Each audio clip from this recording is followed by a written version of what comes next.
नमस्कार साथियों, मैं पाठशाला परिवार पे आपका हार्दिक स्वागत है।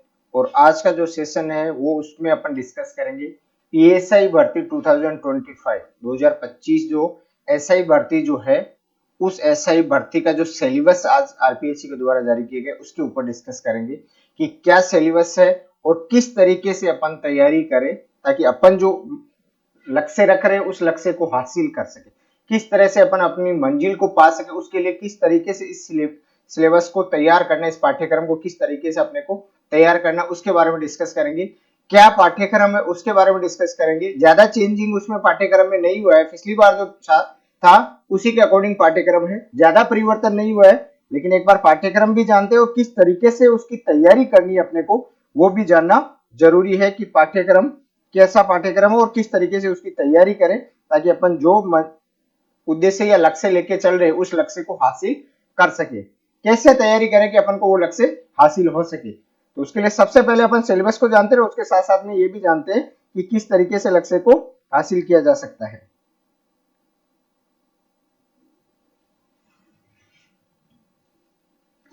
सब इंस्पेक्टर आरपीएससी के द्वारा आयोजित की जाती है सब इंस्पेक्टर भर्ती।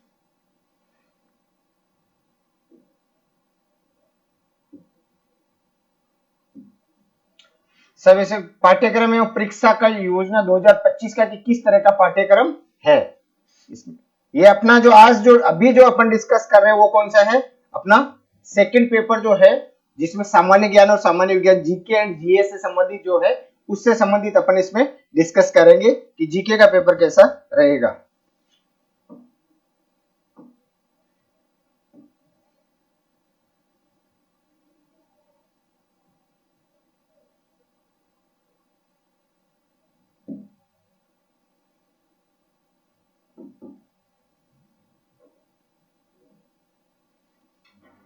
जीके और साइंस से संबंधित, सामान्य ज्ञान और सामान्य विज्ञान जो है उससे संबंधित जो है उसके बारे में अपन डिस्कस करेंगे कि क्या क्या इसमें सिलेबस में नया जुड़ा है।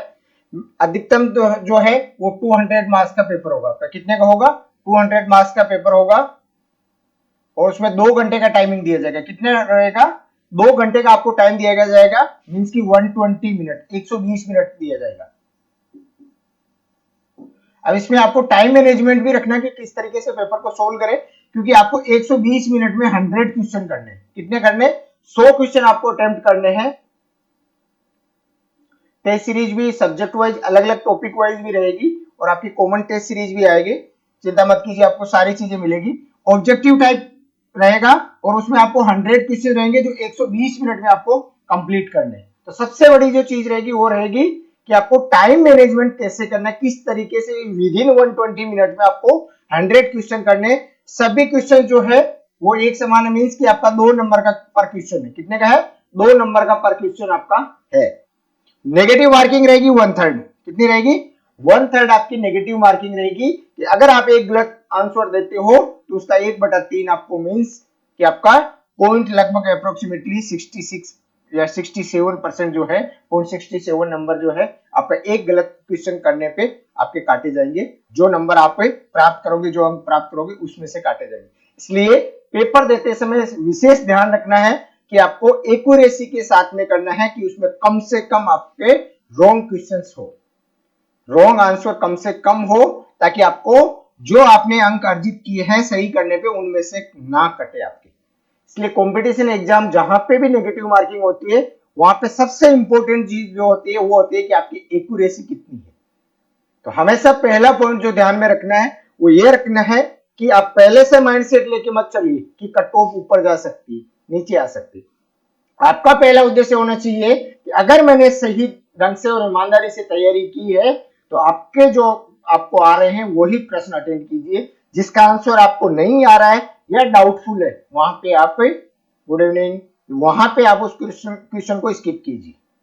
क्यों, क्योंकि अगर आप वहां पे अगर गलत करते हो तो आपको 1/3 मींस कि आपने जो अंक प्राप्त किए हैं उनमें से पर क्वेश्चन 1/3 अंक आपके, जो क्वेश्चन 2 नंबर का अगर क्वेश्चन है तो उसका 1/3 आपके जो अंक आपने प्राप्त किए उसमें से माइनस होगा। तो इसलिए हमेशा जहां पे भी कंपटीशन एग्जाम जहां पे आपके नेगेटिव मार्किंग हो वहां पे आपको एक्यूरेसी के साथ में अटेंड करना है कि जिस पे आप श्योर हो, 100% श्योर हो, वही उसी क्वेश्चन को आप अटेंड कीजिए।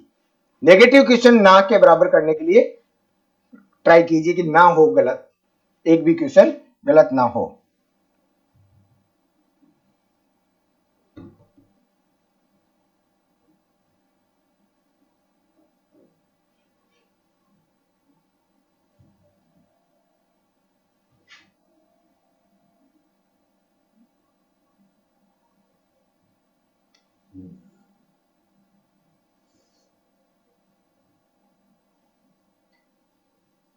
अब आपका पेपर का क्या क्या इसमें पेपर में आपके आएगा वो देखते हैं। पहले सबसे पहले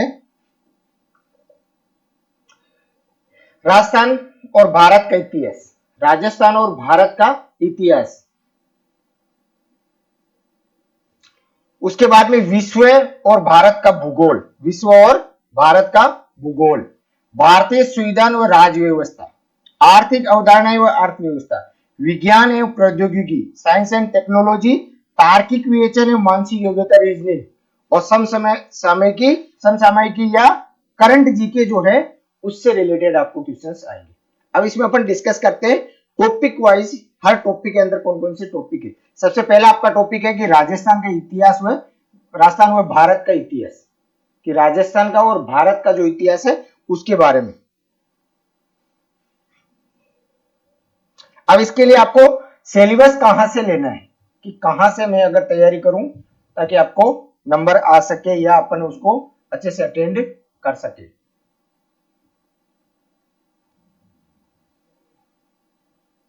जो आपके सोर्स जो है, जो सोर्स जो आपके है तैयारी के लिए, वो सोर्स कौन कौन से हैं आपके? एनसीईआरटी की बुक और राजस्थान बोर्ड की बुक से आप तैयारी कर सकते हो।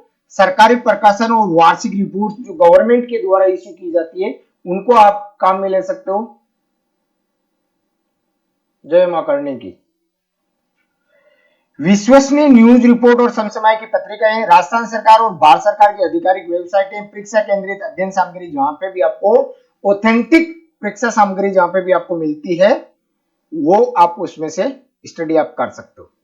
जहां पे भी आपको ऑथेंटिक, जहां पे कम गलतियां या ना के बराबर गलतियां हो, जहां पे ऐसी अध्ययन सामग्री आपको उपलब्ध हो, वहां से आप लेकर इसकी तैयारी कर सकते हो। ये आपके पास में सोर्स रहेगा कि आप कहां से लेके आप तैयारी करो।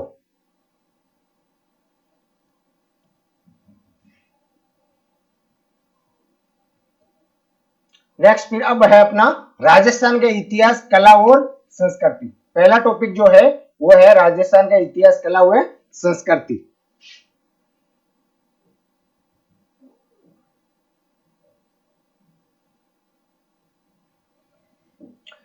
इतिहास व राजवंश आएगा पहला टॉपिक। प्रमुख ऐतिहासिक स्थल और उनका महत्व, जो हिस्टोरिकल पैलेस जो है वो और उनका इंपोर्टेंस या महत्व क्या है।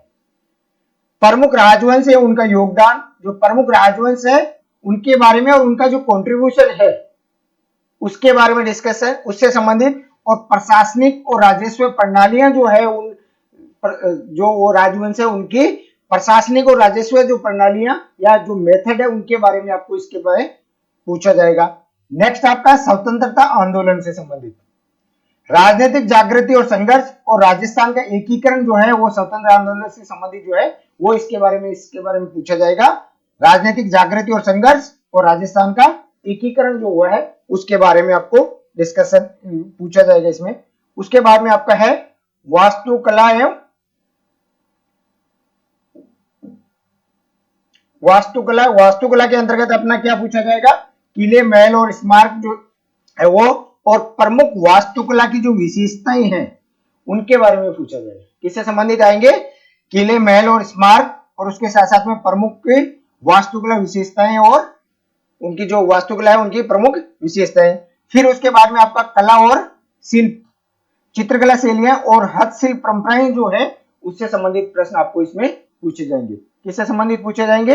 कि जो आपके महत्वपूर्ण चित्रकला शैलियां और हस्तशिल्प परंपराएं जो है, ट्रेडिशनल जो परंपराएं उनसे संबंधित आपको पूछा जाएगा, जो हाथ से बनाने वाली जो वस्तुएं हैं उस तरह की संबंधित। उसके अलावा लोक साहित्य और भाषा, किससे संबंधित? साहित्य और भाषा, राजस्थानी साहित्य कि महत्वपूर्ण कृतियां जो राजस्थानी साहित्य है उसकी जो इंपॉर्टेंट जो है कृतियां जो लिखी गई है उनके बारे में, और स्थानीय बोलियां और उनका महत्व, जो लोकल जो बोलियां बोली जाती है वो और उनका क्या इंपॉर्टेंस है उसके बारे में पूछा जाएगा। लोक संस्कृति में मेले और त्योहार, लोक संगीत और लोक नृत्य से संबंधित, लोक संगीत और लोक नृत्य। धार्मिक संस्कृति, धार्मिक संस्कृति के अंतर्गत आपके आएगा धार्मिक आंदोलन और स्वतंत्रता, सॉरी धार्मिक आंदोलन और संप्रदाय, जो महत्वपूर्ण संप्रदाय और जो धार्मिक आंदोलन भी है वो, और उसके अलावा संत और लोक देवता जो है उनके बारे में आपको इसमें पूछा जाएगा।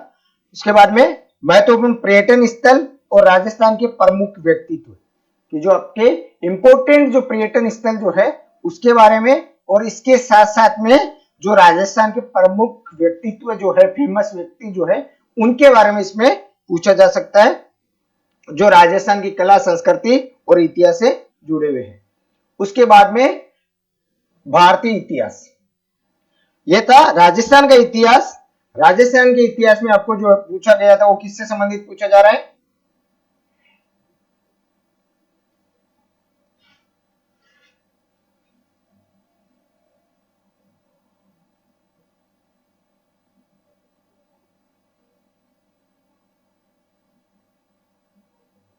प्रमुख ऐतिहासिक स्थल, उनका महत्व है, राजवंश है, उनका योगदान, प्रशासनिक और राजस्व प्रणाली, स्वतंत्रता आंदोलन, राजनीतिक जागृति और संघर्ष, राजस्थान का एकीकरण, वास्तुकला के अंदर किले, महल, स्मारक और प्रमुख वास्तुकला की विशेषताएं, कला और शिल्प में चित्रकला और हस्तशिल्प की परंपरा और शैलियां, साहित्य और भाषा में राजस्थानी साहित्य की महत्वपूर्ण कृतियां, राजस्थानी बोलियां और उनका महत्व है, मेले और त्योहार, लोक संगीत और लोक नृत्य, धार्मिक आंदोलन और संप्रदाय, संत और लोक देवता, महत्वपूर्ण पर्यटन स्थल और प्रमुख व्यक्तित्व जो राजस्थान से संबंधित है, उनसे संबंधित प्रश्न आपको राजस्थान से रिलेटेड जो है वो पूछे जाएंगे।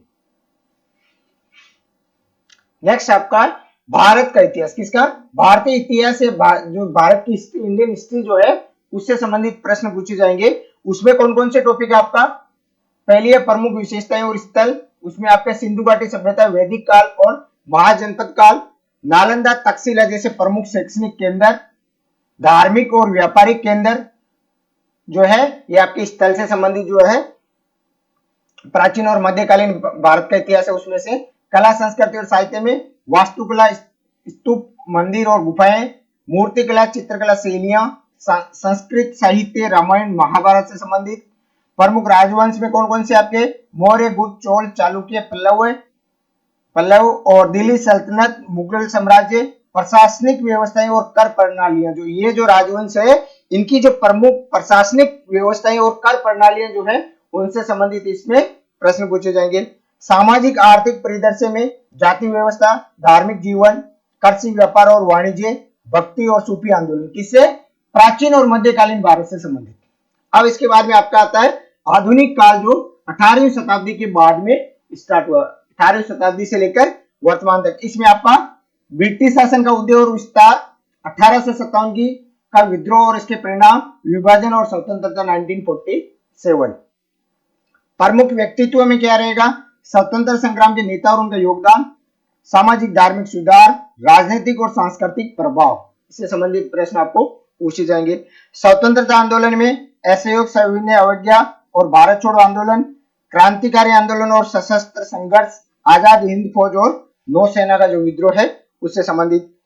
सुधार और पुनर्गठन में 19वीं 20वीं सदी के सामाजिक धार्मिक सुधार, स्वतंत्रता के बाद राज्यों का पुनर्गठन और रियासतों का एकीकरण और संवैधानिक विकास, जो भारत का जो पूरा भौगोलिक क्षेत्र जो बना है वो स्वतंत्रता प्राप्ति के बाद में जो एकीकरण की प्रक्रिया चली थी उसके अंतर्गत सरदार वल्लभ भाई पटेल द्वारा जो किया गया था उसके बारे में आपको किन किन रियासतों का किस किस राज्यों के साथ विलय करके एकीकरण करके और एक एक स्टेट बनाकर भारत का निर्माण किया गया था। ये आपका राजस्थान की आर्थिक समीक्षा 2024-25 700 प्लस एमसीक्यू टेस्ट के फॉर्म में वीडियो सॉल्यूशन के साथ में आपको पीडीएफ के फॉर्म में आपको अवेलेबल है ओनली 99 रुपीज में विद बजट के साथ में, बजट 25-26 के कवरेज के साथ में आपके। अब विश्व और भारत का भूगोल, ये आपके आ गई वर्ल्ड और इंडियन ज्योग्राफी।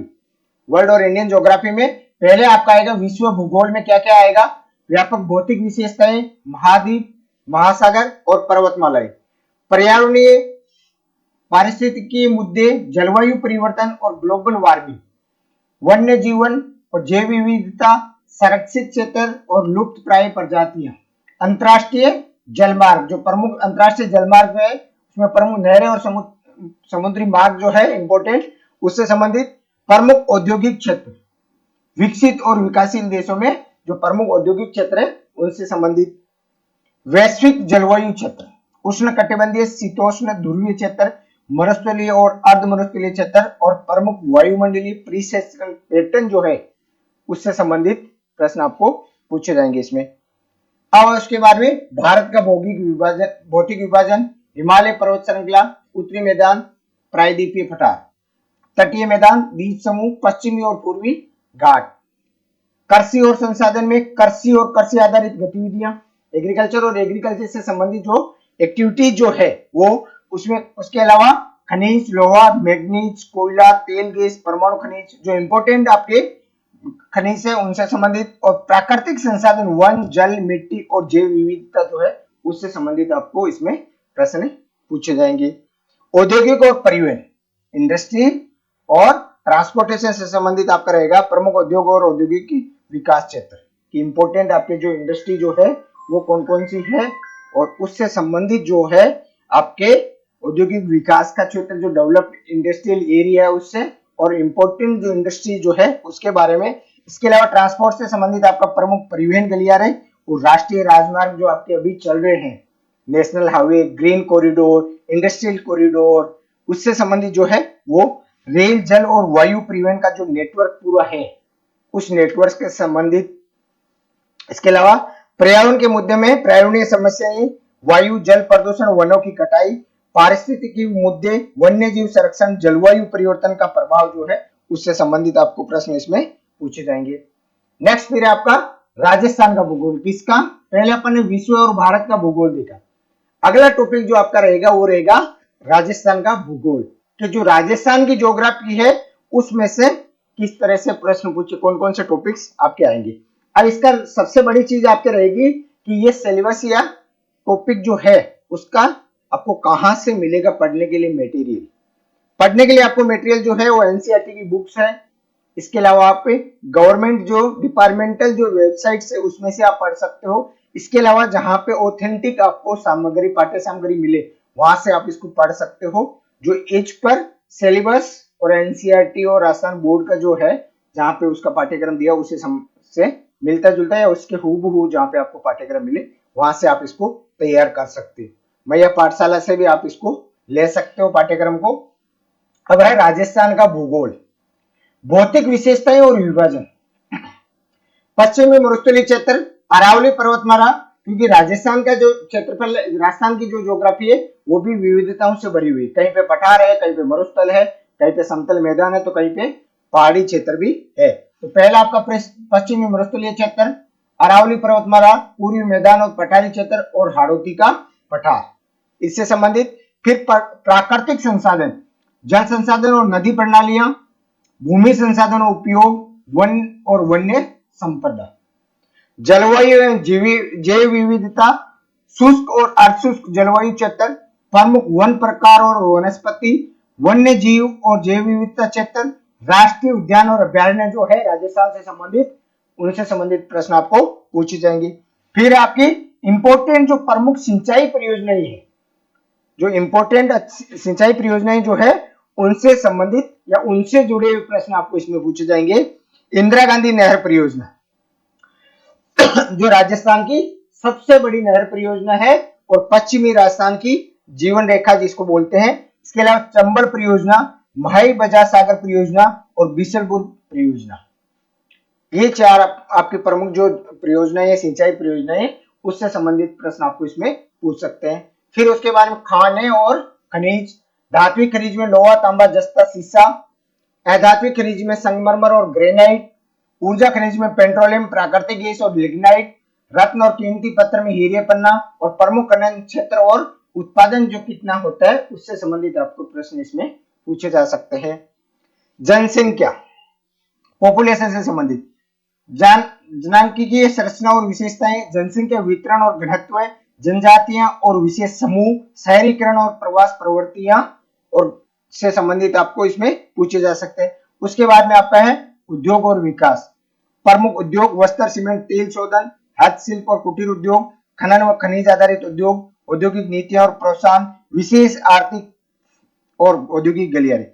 विशेष आर्थिक क्षेत्र, स्पेशल इकोनॉमिक जोन जो है वो इसलिए डेवलप किए जाते हैं ताकि वहां पे कंप्लीटली या पूर्ण रूप से एक्सपोर्ट के लिए माल तैयार करके और पूरा का पूरा माल एक्सपोर्ट करने के लिए स्पेशल इकोनॉमिक जोन तैयार किए गए हैं, इंपोर्ट को बढ़ाने के लिए, इसको निर्यात को बढ़ावा देने के लिए स्पेशल इकोनॉमिक जोन तैयार किए गए हैं, जिससे ताकि आप निर्यात को ज्यादा से ज्यादा बढ़ाकर फॉरेन करेंसी जो है वो इकट्ठी कर सके आयात करने के लिए। पर्यटन उद्योग और उसका विकास, ये है आपका राजस्थान का ज्योग्राफी से संबंधित। क्या क्या रहेगा? भौतिक विशेषताएं, प्राकृतिक संसाधन, जलवायु और जैव विविधता, प्रमुख सिंचाई परियोजनाएं, जिसमें कौन कौन सी आपके इंदिरा गांधी, चंबल, माही बजाज और बिशनपुर परियोजनाएं। खाने और खनिज में कौन कौन सा? लोहा, तांबा, जस्ता, सीसा, संगमरमर, ग्रेनाइट, पेट्रोलियम, प्राकृतिक गैस, लिग्नाइट, हीरे, पन्ना और उसके प्रमुख क्षेत्र और उत्पादन जो है वो। जनसंख्या से संबंधित, औद्योगिक विकास, उद्योग और उसके विकास से संबंधित प्रश्न आपको राजस्थान की ज्योग्राफी से जुड़े हुए इसमें पूछे जा सकते हैं। सोर्स इसमें जो जनसंख्या, उद्योग और विकास, लगभग करीब करीब आपको इससे संबंधित जो है वो आपको एनसीईआरटी की राजस्थान बोर्ड की बुक और लगभग इसमें से 80% प्लस आपको जो है वो राजस्थान की आर्थिक समीक्षा में से मिल जाएंगे। इसमें जनसंख्या का पूरा पैटर्न आपको आर्थिक समीक्षा में मिल जाएगा, औद्योगिक विकास जो है वो आर्थिक समीक्षा में मिल जाएगा, खाने व खनिज की महत्वपूर्ण करीब करीब पॉइंट्स इसमें से आर्थिक समीक्षा में से मिलेगा, प्रमुख सिंचाई परियोजनाएं जो है वो आपको आर्थिक समीक्षा में मिल जाएगी आपको। इसके बाद में जो बचता है ये थ्योरेटिकल पोर्शन जो है वो थोड़ा बहुत इसमें से मिलेगा, ये आर्थिक समीक्षा में से नहीं मिलेगा, बाकी ये 4 पॉइंट आपको राजस्थान की जो आर्थिक समीक्षा आती है उसमें से आपको मिल जाएंगी इससे संबंधित टॉपिक। नेक्स्ट आपका है भारतीय संविधान व राज्य व्यवस्था। जो भारत का संविधान जो बना हुआ है उससे संबंधित और उसकी जो व्यवस्था है, जो राज्य व्यवस्था है उससे संबंधित पहला आपका रहेगा संवैधानिक विकास, भारत सरकार अधिनियम 1919 और 1935, संविधान सभा का गठन और कार्य और भारतीय संविधान की प्रकृति और विशेषताएं क्या है। पहले जो 1919 और 1935 के जो अधिनियम, संविधान सभा जो गठित हुई थी उसके पैटर्न और उसके कार्य के बारे में, और उसकी संविधान, भारतीय संविधान की प्रकृति क्या है और उसकी विशेषताएं क्या है उससे संबंधित आपको इसमें पूछा जाए। अब है उसके बाद में संविधान के प्रमुख प्रावधान, प्रस्तावना और उसका महत्व, मौलिक अधिकार अनुच्छेद 12 से 35, नीति निर्देशक तत्व अनुच्छेद 36 से 51 और मौलिक कर्तव्य अनुच्छेद 51A। ये आपको टॉपिक इसमें स्टडी करने हैं प्रावधान में। संवैधानिक व्यवस्था में संघीय ढांचा और शक्तियों का विभाजन, क्योंकि भारत में जो है वो केंद्र और राज्य दो सरकारों से आधार पे चलता है, तो उसमें संघीय ढांचा किस तरह से और किस तरह से उनका जो विभाजन किया गया है शक्तियों का वो किस तरह से किया गया है। संवैधानिक संशोधन प्रक्रिया अनुच्छेद 368, आपातकालीन प्रावधान 352 टू 360 और जनहित याचिका PIL और न्यायिक समीक्षा। राज्य की प्रकृति, भारतीय राज्य के संप्रभु, समाजवादी और धर्मनिरपेक्ष प्रकृति, लोकतांत्रिक गणराज्य की विशेषताएं, लोकतंत्र और राज्य, भारत में लोकतंत्र का विकास, राज्यों का पुनर्गठन और सिद्धांत, गठबंधन सरकारें और उनकी गतिशीलता, राजनीतिक दल और चुनावी व्यवस्था, राष्ट्रीय एकता और अखंडता। यह लगभग एक तरह से आपके जो इलेक्शन होते हैं उससे संबंधित पूछा जाता है। शासन की संरचना, संघ व राज्य कार्यपालिका, राष्ट्रपति, प्रधानमंत्री, मंत्रिपरिषद, राज्यपाल और मुख्यमंत्री। संघ एवं राज्य विधानमंडल, संसद, विधानसभा, विधान परिषद और न्यायपालिका, सर्वोच्च न्यायालय, उच्च न्यायालय और अधीनस्थ न्यायालय, उनसे संबंधित आपको इसमें पूछे जा सकते हैं। कुछ माइनर चेंज है, ज्यादा चेंज नहीं है। भारतीय संविधान व राज्य व्यवस्था पार्ट 2 भाग 2।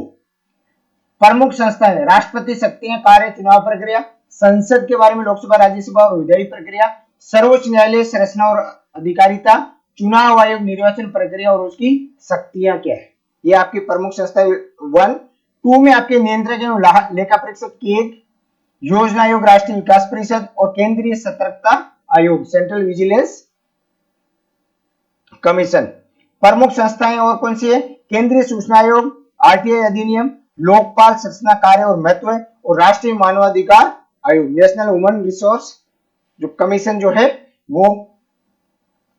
स्थानीय स्वशासन में पंचायती राज 73वां संविधान संशोधन, और नगर पालिका में कौन सा है? 74 74वां संविधान संशोधन। लोक नीति व अधिकार, कल्याणकारी राज्य के रूप में राष्ट्रीय लोक नीति, विभिन्न कानूनी अधिकार, मौलिक संवैधानिक विधि और नागरिक चार्टर अवधारणा और उसके इंपॉर्टेंस या उसका महत्व क्या है? नए आपराधिक कानून, भारतीय न्याय संहिता, भारतीय नागरिक सुरक्षा संहिता, भारतीय साक्ष्य अधिनियम, और प्रमुख परिवर्तन और नई जो प्रावधान जो है उससे संबंधित आपको इसमें पूछे जा सकते हैं। नेक्स्ट आपका इसमें है राजस्थान की राजनीतिक और प्रशासनिक व्यवस्था, क्योंकि आपके इसमें एसआईसी संबंधित पेपर है तो उसमें आपको संविधान से संबंधित जो है वो ज्यादा चैप्टर आपके इसमें है, क्योंकि आपका 2 चैप्टर हो चुके, भारतीय संविधान और राज्य व्यवस्था पार्ट 1, 2, और फिर उसके बाद में राजस्थान की राजनीतिक और प्रशासनिक व्यवस्था जो है उससे संबंधित आपके इसमें पूछा जा सकता है। राज्य कार्यपालिका, राज्यपाल, उसकी नियुक्ति, शक्तियां और कार्य क्या क्या है? मुख्यमंत्री और मंत्रिपरिषद की शक्तियां और कार्य क्या है? राज्य विधानमंडल में राज्य विधानसभा, राज्य की जो विधानसभा उसकी संरचना, कार्य और विधायी प्रक्रिया क्या है? और विधानसभा सभाध्यक्ष की भूमिका क्या है? विधानसभा अध्यक्ष जो होता है उसकी भूमिका क्या है? न्यायिक व्यवस्था में राजस्थान उच्च न्यायालय संरचना और अधिकार क्षेत्र, राजस्थान का जो हाईकोर्ट, जो राजस्थान हाईकोर्ट है उसकी संरचना की स्ट्रक्चर कैसा है और उसके एरिया कौन कौन सा एरिया उसके अधिकार में आता है, और उसके अलावा अधीनस्थ न्यायालय जो है उसकी व्यवस्था किस प्रकार की, जो अधीनस्थ न्यायालय जो है उनकी व्यवस्था किस प्रकार की है। लोक सेवा में राजस्थान लोक सेवा आयोग संरचना कार्य, आरपीएससी के बारे में, जिला प्रशासन, जिला कलेक्टर और एसडीएम तहसीलदार के बारे में, निकाय और आयोग में राज्य मानवाधिकार आयोग, लोकायुक्त भ्रष्टाचार और निवारण, राज्य चुनाव आयोग, स्थानीय चुनाव निकाय, और राज्य सूचना आयोग आरटीआई जो स्टेट लेवल का जो आरटीआई उससे संबंधित।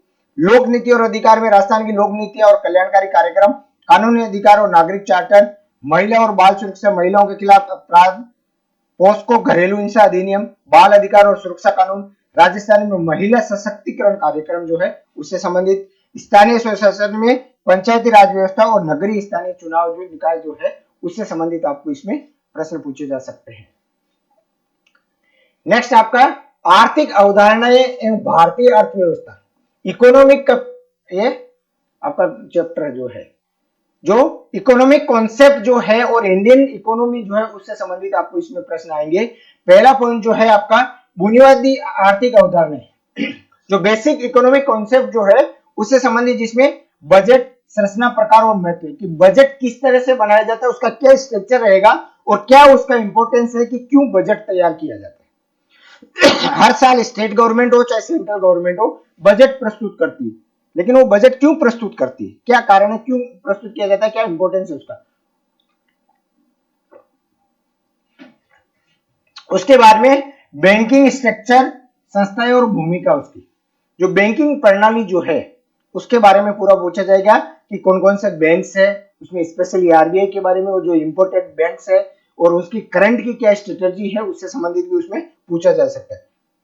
लोक वित्त के सिद्धांत और प्रबंध, जो पब्लिक फाइनेंस जो होता है उससे संबंधित, जो गवर्नमेंट के द्वारा जो प्रोवाइड करवाया जाता है उसके बारे में, उसके सिद्धांत और उसका मैनेजमेंट। उसके बाद में आपका आता है राष्ट्रीय आय अवधारणा, गणना और महत्व, कि जो नेशनल इनकम कैलकुलेटेड की जाती है उसके कॉन्सेप्ट क्या है, कैसे कैलकुलेटेड की जाती है, उसका क्या इंपॉर्टेंस है कि आपको नेशनल इनकम हर साल जो है वो निकाली जाती है, ज्ञात की जाती है। उसके बाद में आपकी ग्रोथ और डेवलपमेंट, उसके लिए मॉडल कौन कौन से हैं, क्या संकेतक है, क्या उसके लिए नीतियां है, क्या उसके लिए आप पे प्लानिंग की जाती है उसके बारे में। फिर उसके बाद में आपका है लेखांकन और वित्तीय बाजार, financial market, accounting and financial market, उसमें आपका रहेगा लेखांकन की अवधारणाएं और सिद्धांत, लेखांकन की अवधारणाएं, जो अकाउंटिंग स्ट्रक्चर जो है उसके बारे में। प्रशासन में लेखांकन के उपकरण और उपयोग, जो प्रशासन एडमिनिस्ट्रेशन में उसका क्या इंपॉर्टेंस है। स्टॉक एक्सचेंज, संरचना और कार्य प्रणाली, जो स्टॉक एक्सचेंज जो है, शेयर मार्केट जो है उसमें एनएससी, बीएसई और सेबी के बारे में, इसके अलावा एमसीएक्स और एनसीडीएक्स जो है जो आपके स्टॉक मार्केट जिसके द्वारा संचालित होते हैं उनके बारे में आपको इसमें पूछा जाएगा। शेयर बाजार, निवेश विकल्प और विनिमय।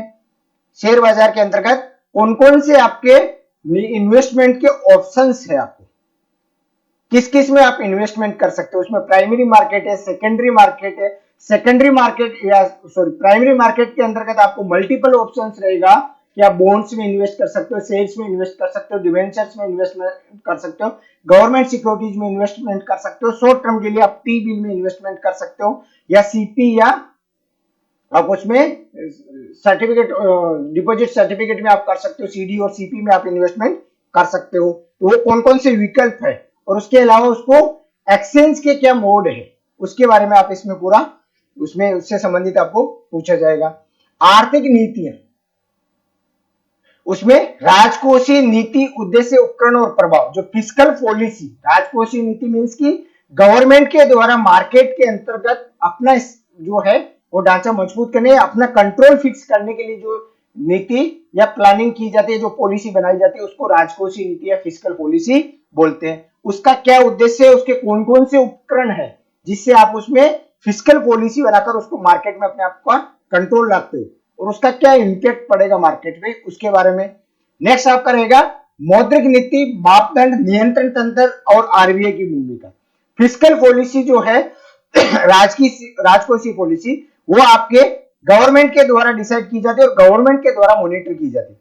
बट मॉनेटरी पॉलिसी जो होती है वो आरबीआई के द्वारा कंट्रोल की जाती है। उसके मापदंड क्या है, उसका कंट्रोल कैसे रहेगा, उसका इंपैक्ट मार्केट में क्या रहेगा और क्या इंपॉर्टेंस रहेगा, उसके बारे में रहेगा।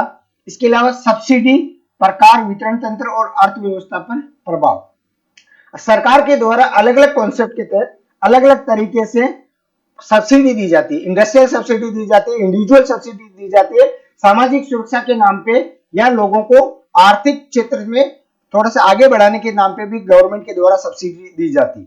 तो वो सब्सिडी जो दी जाती है उसके क्या प्रकार है, किस तरह से उसका डिस्ट्रीब्यूशन जो नेटवर्क है वो है, और उसका अर्थव्यवस्था पे क्या प्रभाव पड़ता है। क्योंकि हमेशा सब्सिडी जो होती है उसका अधिकतर क्या है कि अर्थव्यवस्था इकोनॉमी पे नेगेटिव इंपैक्ट आता है। तो उसको स्टडी करना है कि सब्सिडी के कौन से प्रकार है, क्या उसका डिस्ट्रीब्यूशन नेटवर्क है और क्या उसका इंपैक्ट ऑफ इकोनॉमी रहेगा। उसके बाद में आपकी सार्वजनिक वितरण प्रणाली, उद्देश्य और चुनौतियां। गवर्नमेंट के द्वारा डिस्ट्रीब्यूशन इन पब्लिक जो किया जाएगा वो कैसा रहेगा और उसका प्रभाव या उद्देश्य और उसके सामने क्या क्या चुनौतियां, चैलेंज आएंगे उसके बारे में। उसके बाद में आपकी आधुनिक आर्थिक अवधारणाएं, जो आपकी मॉडर्न जो इकोनॉमिक कॉन्सेप्ट जो है उसके बारे में। उसमें मॉडर्न इकोनॉमिक कॉन्सेप्ट में आपका सबसे पहला जो आता है ई कॉमर्स, विकास, मॉडल और प्रभाव। ई कॉमर्स का डेवलपमेंट कैसे हुआ, उसका मॉडल क्या है और उसका इंपैक्ट आने वाले टाइम में और वर्तमान में क्या पड़ रहा है। क्योंकि आपकी ई कॉमर्स से आपका व्यापार बढ़ रहा है, परंतु आपके पास में जो छोटे छोटे दुकानदार है उनका व्यापार जो है वो धीरे धीरे खत्म होता जा रहा है। तो उसका नेगेटिव भी है और पॉजिटिव भी, दोनों इंपैक्ट रहेगा।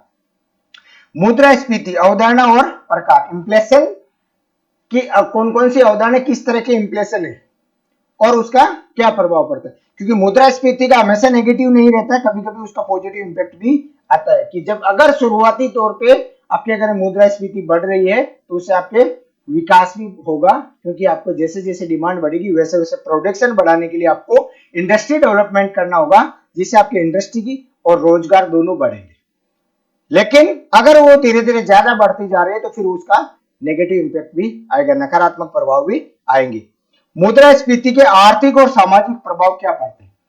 आर्थिक और जो सामाजिक प्रभाव जो है वो शुरुआत में बहुत अच्छे होते हैं, लेकिन जैसे जैसे मुद्रास्फीति बढ़ती जाएगी उसके नेगेटिव इंपैक्ट होते जाएंगे। तो इसलिए उसके बारे में, और फिर मुद्रास्फीति के नियंत्रण और उसके उपाय, नियंत्रण तंत्र क्या है और उसके उपाय क्या है कि किस तरह से आप कंट्रोल कर सकते। ये आपके आर्थिक अवधारणा और भारतीय अर्थव्यवस्था या इकोनॉमी जो है उससे संबंधित है। आपका ये टॉपिक पूरा है इसमें, और इसमें आपको कुछ चीजें आपको जो है वो जो भारत की आर्थिक समीक्षा जो है, इंडियन आर्थिक समीक्षा, उसमें से कुछ टॉपिक मिलेंगे। बट आपको इसमें फिर भी आपको इसके लिए जो है टेस्ट सीरीज के तौर पे मैं आपको प्रोवाइड करवाऊंगा इसमें से पूरा का पूरा एक बार सिलेबस टॉपिक वाइज। आर्थिक अवधारणा और भारतीय अर्थव्यवस्था पार्ट 2। अर्थव्यवस्था का भी काफी बड़ा पार्ट है। अब उसके बाद में आर्थिक विकास एवं योजनाओं में आपकी पंचवर्षीय योजना, जो पंचवर्षीय योजनाएं जो चली है उसके बारे में, और उसकी विकास रणनीतियों और विकास और उसमें परिवर्तन जो आया पंचवर्षीय योजनाओं के कारण, उसके बारे में आपको डिस्कस इसमें पूछे जाएंगे। फिर उसके बाद में प्रमुख आर्थिक क्षेत्र कौन कौन से, अब इकोनॉमी के 3 क्षेत्र है, कृषि, उद्योग और सेवा क्षेत्र। उन तीनों क्षेत्र के बारे में आपको पूछा जाएगा कि किस तरह से और कितना क्या डेवलपमेंट है, वर्तमान की स्थिति क्या है, चुनौतियां क्या और सरकारी पहल क्या है, उसके लिए गवर्नमेंट के द्वारा क्या उसके लिए विशेष किया जा रहा है। औद्योगिक क्षेत्र के लिए विकास नीतियां और वैश्विक प्रतिस्पर्धा, क्योंकि अभी आज वर्तमान में इंडस्ट्रियल के लिए सबसे ज्यादा जो है ग्लोबल कंपटीशन है, और उसमें भी वर्तमान में एक नया अध्याय और उसमें जुड़ रहा है, और वो है ट्रैफिक, जो टैरिफ जो है लगाया जा रहा है, वो टैरिफ वाला कॉन्सेप्ट एक नया और समस्या पैदा कर रहा है, क्योंकि अमेरिका बार बार जो है वो उसमें बार बार हर 10 दिन से 15 दिन से 20 दिन से वो एक नया स्टेटमेंट आता है कि मैं 10%, 20%, 50%, 100% और 200% टैरिफ लगा रहा हूं, अगर हमारी शर्तों के अधीन अगर आपने काम नहीं किया, क्योंकि शर्तों के अधीन काम करने का कहीं ना कहीं पॉजिटिव और नेगेटिव दोनों इम्पैक्ट 1991 का जो आपके ग्लोबलाइजेशन, प्राइवेटाइजेशन और लिबरलाइजेशन का जो कॉन्सेप्ट भारत सरकार लेके आई थी उसका भी था, वो भी शर्तों के अधीन रहते हुए मजबूरी में करना पड़ा था। नेक्स्ट आपका जो रहेगा सेवा और व्यापार क्षेत्र जो है, उसमें आईटी, बैंकिंग, पर्यटन और व्यापार नीति के बारे में। फिर उसके बाद में आर्थिक सुधार, प्रमुख आर्थिक समस्याएं और सरकारी प्रक्रिया, और आर्थिक सुधार और उदारीकरण 1991 से वर्तमान तक। 1991 से पहले जो भारतीय अर्थव्यवस्था थी वो सरकारी अर्थव्यवस्था थी, सामाजिक अर्थव्यवस्था थी, जिसमें सरकार के द्वारा निर्णय लिया जाता था, सरकार के द्वारा इंडस्ट्री स्टेब्लिश करनी है नहीं करनी, किसी को परमिशन देनी है नहीं देनी, वो निर्धारित किया जाता था। उसके लिए लंबी चौड़ी लाइसेंसिंग प्रक्रिया जो है वो थी, और अधिकतर उद्योग जो है वो सरकार के लिए ही चिन्हित है, उसमें प्राइवेट सेक्टर इंडस्ट्री स्टेब्लिश नहीं कर सकता। बट 1991 के बाद में जब इकोनॉमी को मार्केट के लिए ओपन किया गया, भारतीय इकोनॉमी को मार्केट के लिए जब ओपन किया गया, तो उसमें कुछ उद्योग को छोड़ के सभी उद्योग जो है वो प्राइवेट सेक्टर के लिए ओपन कर दिए गए, और लाइसेंसिंग प्रक्रिया जो है उसको लगभग समाप्त कर दिया गया, और उसको इंडस्ट्री स्टेब्लिश करने के लिए भी सरलीकृत किया गया। उसके बारे में आपका मानव संसाधन और विकास, उसके लिए आपका एसडीआई अवधारणा और भारत का प्रदर्शन, मानव विकास सूचकांक जो है ह्यूमन डेवलपमेंट इंडेक्स, उसकी अवधारणा और भारत का उसमें क्या प्रदर्शन है, मानव पूंजी और आर्थिक विकास का संबंध क्या है, तो ह्यूमन कैपिटल जो है और इकोनॉमिक डेवलपमेंट है उनके बीच में क्या रिलेशनशिप है, गरीबी और बेरोजगारी से संबंधित अवधारणा, प्रकार और मापन की विधियां क्या है, गरीबी और बेरोजगारी को मापने की विधियां, अवधारणाएं और उसके कौन कौन से प्रकार है गरीबी और बेरोजगारी के, कारण और सामाजिक आर्थिक प्रभाव क्या क्या पड़ेगा, कि गरीबी और बेरोजगारी के क्या कारण है और उनका सामाजिक आर्थिक क्या प्रभाव पड़ेगा, उन्मूलन हेतु वर्तमान योजनाएं, कि अब गरीबी के लिए और बेरोजगारी उन्मूलन के लिए कौन कौन सी योजना है, उसमें विशेष तौर से मनरेगा, पीएमएवाई, पीएमजेडीवाई, मनरेगा, प्रधानमंत्री मुद्रा योजना और प्रधानमंत्री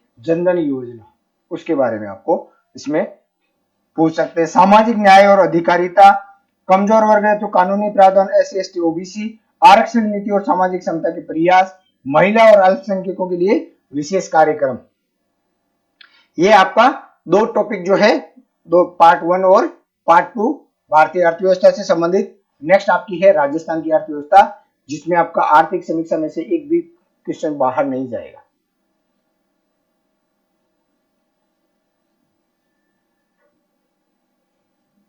लोक देवी देवता पढ़ने हैं भाई, प्रमुख लोक देवी देवताओं के बारे में आपको इसमें पढ़ना है। राजस्थान की अर्थव्यवस्था है, उसमें राजस्थान का अवलोकन, राजस्थान राज्य की आर्थिक संरचना और विकास का रुझान, सकल घरेलू उत्पाद और प्रति व्यक्ति आय। क्षेत्रीय अर्थव्यवस्था, कृषि, उद्योग और सेवा क्षेत्र, इसमें कृषि में जल संकट, मृदा स्वास्थ्य, जलवायु परिवर्तन, खनन, वस्त्र, हस्तशिल्प, सीमेंट और पर्यटन, और सेवा क्षेत्र में आईटी, वित्तीय सेवाएं और शिक्षा और स्वास्थ्य। विकास योजनाएं, राजस्थान विकास रणनीति और वार्षिक योजनाएं, सतत विकास लक्ष्य और राज्य की प्राथमिकताएं क्या है, बुनियादी ढांचा और संसाधन, परिवहन, सड़कें, रेलवे और हवाई संपर्क, ऊर्जा, पारंपरिक और नवीनीकरण स्रोत, और जल संसाधन और प्रबंधन। प्रमुख विकास परियोजनाएं, Delhi Mumbai industrial corridor, Rajasthan refinery योग परियोजना और स्मार्ट सिटी और अमृत मिशन। कल्याणकारी योजना में एससी एसटी ओबीसी और अल्पसंख्यक विकास और विकलांग हेतु अलग अलग जो आपकी फ्लेक्सिब योजनाएं जो चल रही वो महिला बच्चे वर्जन कल्याण जन कल्याण कार्यक्रम किसान और श्रमिकों हेतु विशेष योजनाएं, ये सारा का सारा आपको आर्थिक समीक्षा जो है उस आर्थिक समीक्षा में से आपको मिल जाएगा। आर्थिक समीक्षा जो है उसमें से मिल जाएगा।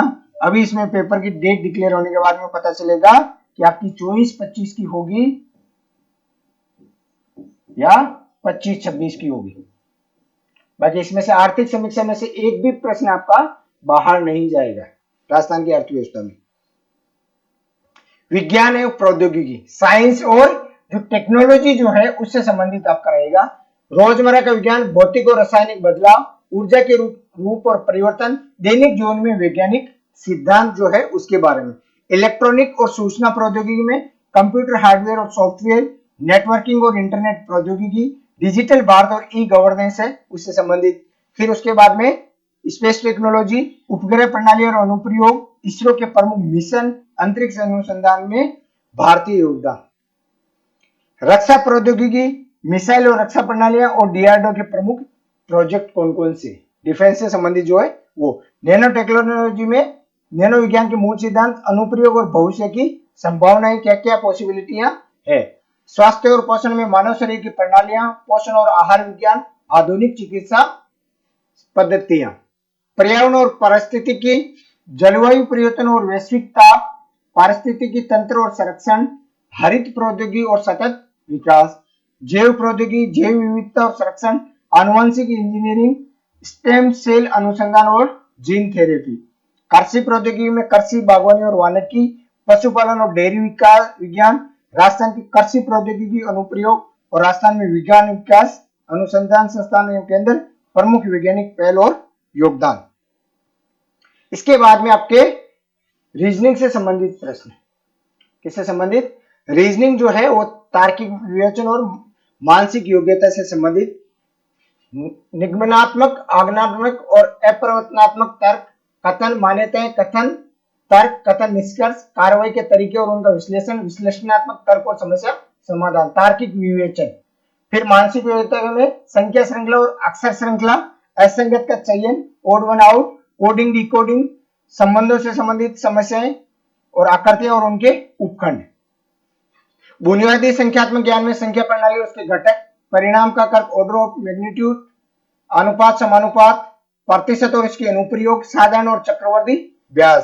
डेटा विश्लेषण में तालिका आधारित डेटा पठन, बार ग्राफ, लाइनर ग्राफ और पाई चार्ट और इसकी समझ।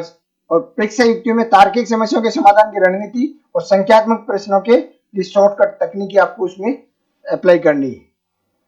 उसके बाद में आपका फिर रहेगा करंट जो अफेयर्स है, करंट अफेयर, प्रमुख घटनाएं व मुद्दे, राज्य, राष्ट्रीय और अंतर्राष्ट्रीय समाचारों में व्यक्ति व स्थान के बारे में, खेल व खेल कूद से, और राजस्थान विशेष में नवीनतम विकास नीतियां, योजनाएं और महत्वपूर्ण घोषणाएं जो रहेगी वो इसमें आएगी, जिसमें ये नवीनतम विकास नीतियां, योजनाएं और महत्वपूर्ण घोषणाएं जो है वो करीब करीब आपको अगर अर्थव्यवस्था से संबंधित जो है वो आपको आर्थिक समीक्षा में मिल जाएगी आपको इसमें। अब इसके बाद में आपको किस तरीके से तैयारी करनी है वो बहुत इंपॉर्टेंट रहेगा आपकी, कि मैं इस 2 घंटे में आपको 100 प्रश्न करने हैं। कितने करने हैं? 100 क्वेश्चन आपको करने हैं 120 मिनट में, 120 मिनट में।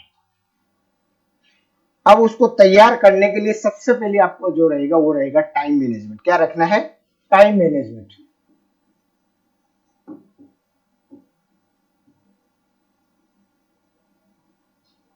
टाइम मैनेजमेंट, क्योंकि आपको लगभग अप्रोक्सीमेटली 1 मिनट के अंदर एक क्वेश्चन को सोल्व करना है।